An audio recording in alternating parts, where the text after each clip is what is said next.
Olga Yaroshevsky. This is NexChange Now Interview Series, and I'm here today with Adam Vaziri, who's the CEO of Blockpass. It's a Regtech platform providing digital identity and KYC solutions. Our dearest friend from Hong Kong. Hey, Adam, how are you? Hi, Olga. How's it going? How's it going in Hong Kong? How's it going with Blockpass? So you guys at Blockpass are having quite a fruitful year in terms of partnerships. Is it like Waves, Polymath, OAX Foundation, right? And you're providing compliance solutions for all of these companies. Is that right? Yeah, so first of all, Blockpass is a platform for identity verification. We provide the toolkit for any startup or established business to verify their users in a very fast and highly professional manner. It doesn't require intervening with Blockpass itself. They can just sign up on the website, create an account, add credentials that they want to collect from their users, and hey presto, they can go ahead.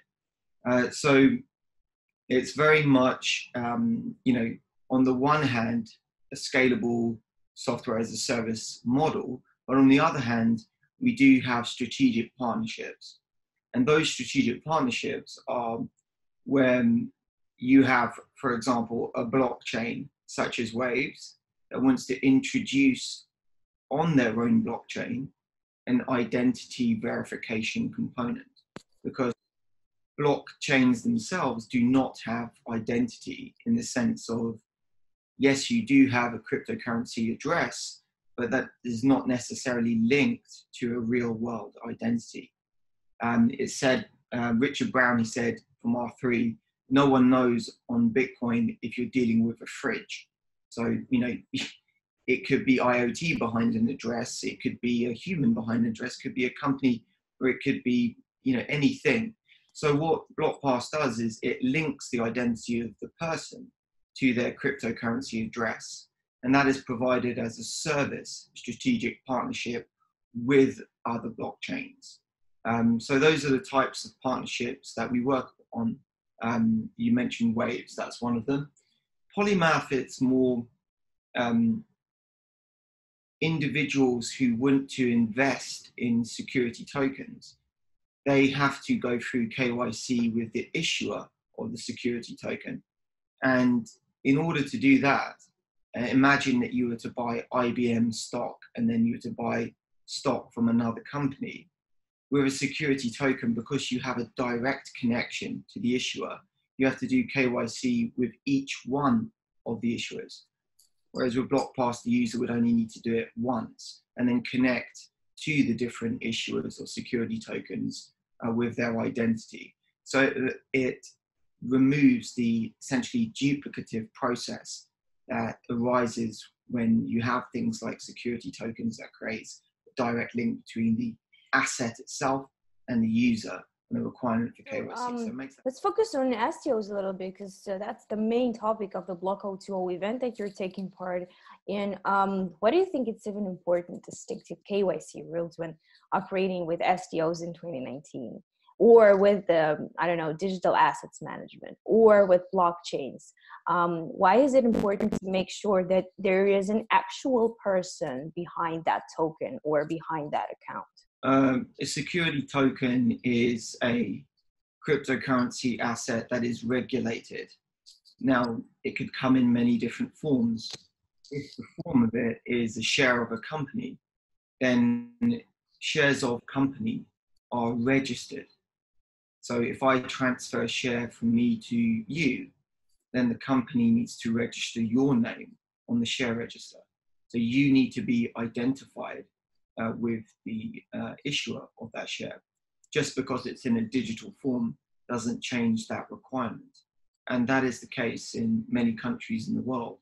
There are only a few countries that accept a notion of what's known as a bearer share, where if I pass you a piece of paper, you become the de facto owner of that share. But for the most part, over 95% of all cases, the person who receives the share needs to be identified with the issuer. So what level of identification is required, issuers of shares are not regulated per se. They are not a regulated financial services provider. So they wouldn't be subject to the same AML rules, for example, as a platform that provides services such as a brokerage. But nonetheless, they still need to identify who is on their share register. And that's a corporate law requirement. So identification, when you have a token that crosses borders, obviously cannot be done in person. So it has to be a digital process for identification. And so Blockpass basically alleviates that burden by giving the user or the recipient of a security token a very easy way of getting verified with the issuer in order for them to receive that token and transfer it on, of course, to other people. There are, of course, other variations of security tokens, but for the most part, these are registered assets and requires the holder of those assets to be verified with the issuer. Now, that's not always the case, but for the most part it is. Are there, by the way, so let's focus on details. Are there any differences between different various crypto and fintech related industries when it comes to KYC and compliance? Or is it just basic proofs of ID, proofs of address, proof of funds, etc.? Yeah, I mean, anti-money laundering rules are, the legislation is, if you want, homogenous, but how it is applied in different industries varies. And that's because their anti-money laundering is based on the principle of taking a risk-based approach. So if in one industry you have a particular risk, then in that is where you need to target your effort as a regulated company. So for example, if in the prepaid card industry, prepaid cards are used, to fund terrorism for whatever reason, because the typology of that business, of that industry, attracts terrorists to use that form of that method of storing value, then that's a particular risk for that particular industry. And so they have to mitigate that risk by enhancing measures to counteract people using it who are terrorists. So in another area of industry, for example, in cryptocurrency, it is alleged that cryptocurrency, because it has a bearer quality, in other words, that you can transfer it freely across borders, that it may attract the laundering of funds. And so therefore,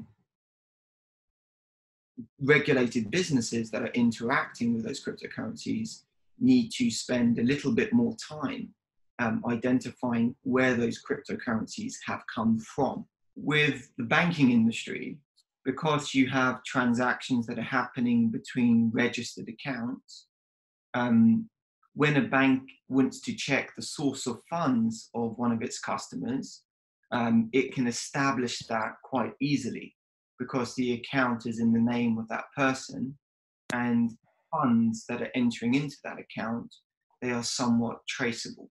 So you can see, oh, this is a salary payment, or this is, dividends that I've received from my share account.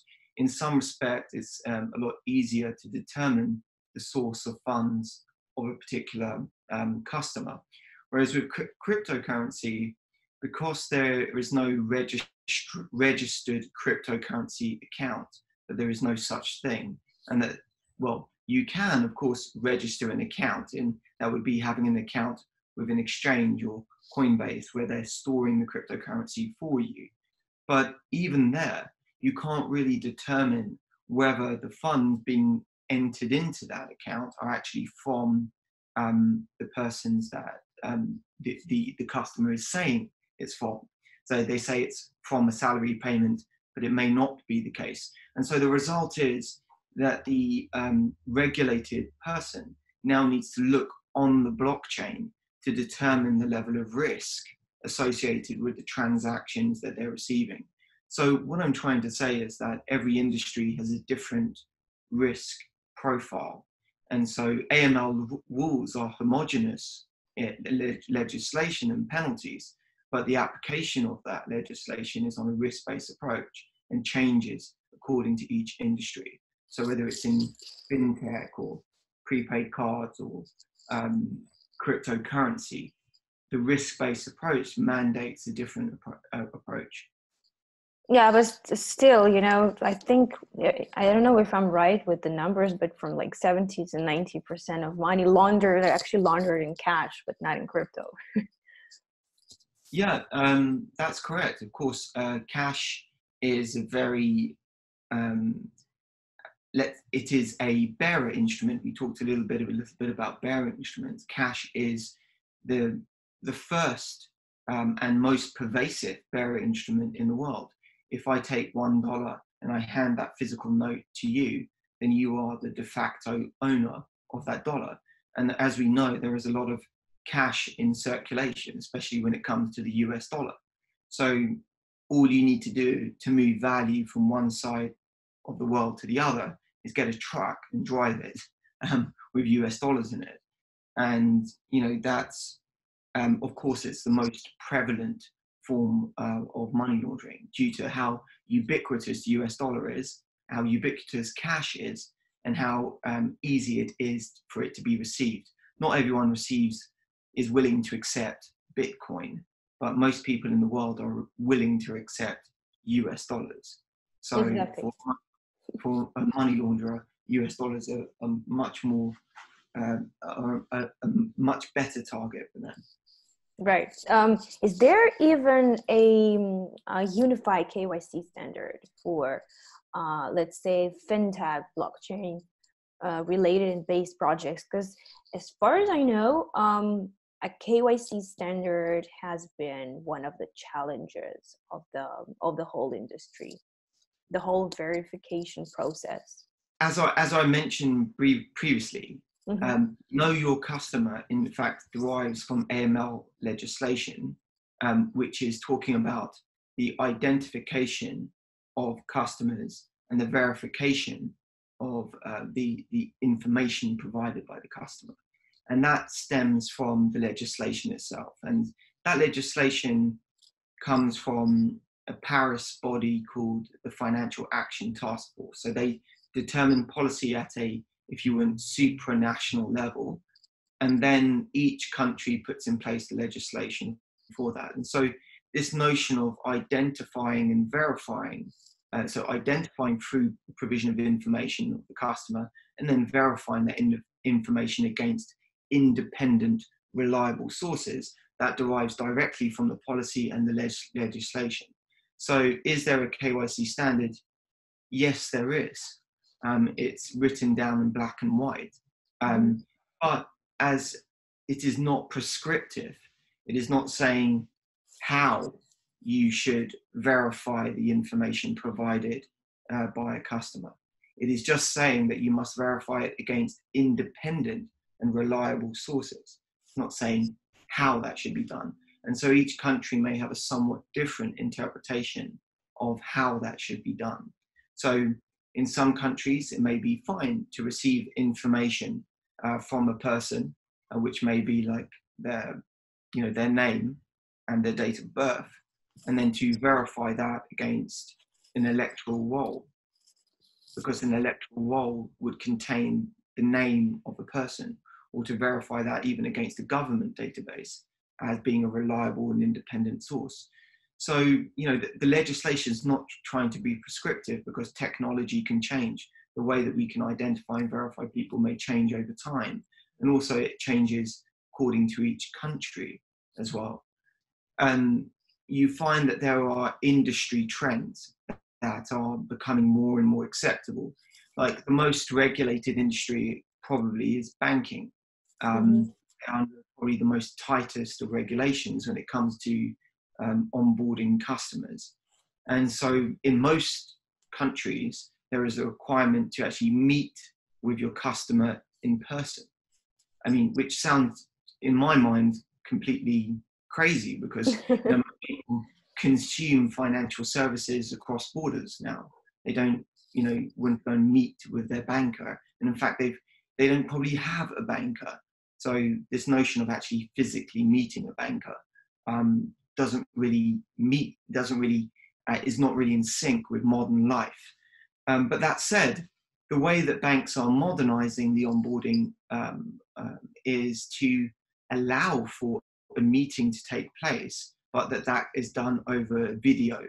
Mm-hmm. In a way, it's opening up, banking to people that are not able to go and meet with the banker in person, and also where you aren't reliant upon branches, and branches, is a very antiquated system of having bank branches. I mean, you look at banks today, for example, Monzo and some of the newer banks, they don't have any bank branches at all. So I mean, on the side of banking, that's one thing, but on the other side, there are non-banking businesses such as gaming, of course, crypto, any kind of like Forex, or any kind of online-based financial services, which is non-banking.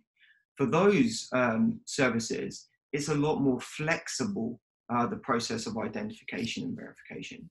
And so there hasn't been so much, this entrenched view about having to meet customers in person. So for those industries, there's a lot of, they're already very much accepting remote onboarding. So, for me, like security tokens, cryptocurrencies and all of that, there won't be this notion of any meetings in person. Everything will be done via technology and will continue to do so. And that's what Blockpass is built for. It's built for that new industry that requires a lot more technology in order to access and communicate and authenticate their customers.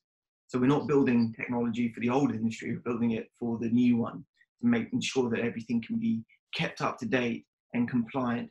As what you'll see is that the trend towards increased regulation is going to happen. But in order to mitigate that trend, because a lot of businesses may need to shut down, the way of doing that is to provide low cost, high quality and fast verification. And that's Blockpass's model effectively. Speaking of flexibility and new technology companies, so I had an interesting discussion with representatives of the state-regulated cryptocurrency exchange, and it was actually about the importance of KYC and AML procedures. But still, why do you think that 70% of current crypto exchanges are still negligent to KYC, to do the KYC? And does it even affect the market? I mean, cryptocurrencies exchanges, when I started, and that's back in 2013 as a lawyer in crypto, there were no regulations. There was a FinCEN directive on how virtual currency exchanges would fall within the Banking Secrecy Act in the US. But apart from that, there was no real application of law to cryptocurrency businesses. And so in that absence of regulation, a lot of businesses emerged. And, cryptocurrency exchanges for quite a long period of time had a lot of flexibility about how they could conduct their business. But now it's no longer the case because, 4 years later, FATF, so Financial Action Task Force, has put forward a directive which will come into place by next year, which will mandate that every cryptocurrency exchange, anyone who is in the business of trading cryptocurrency, that they would need to be registered for that purpose, licensed, and that they would need to apply anti-money laundering regulations to the conduct of their business. So if there are 10,000, 20,000, 30,000 cryptocurrency exchanges and businesses currently in the world, I'm sure there are more, all of those would fall within those that set of regulation and that policy. Because once FATF has come out with the directive, then every country underneath that puts it in place. And you're talking about hundreds of countries, over 150 countries that would put that in place.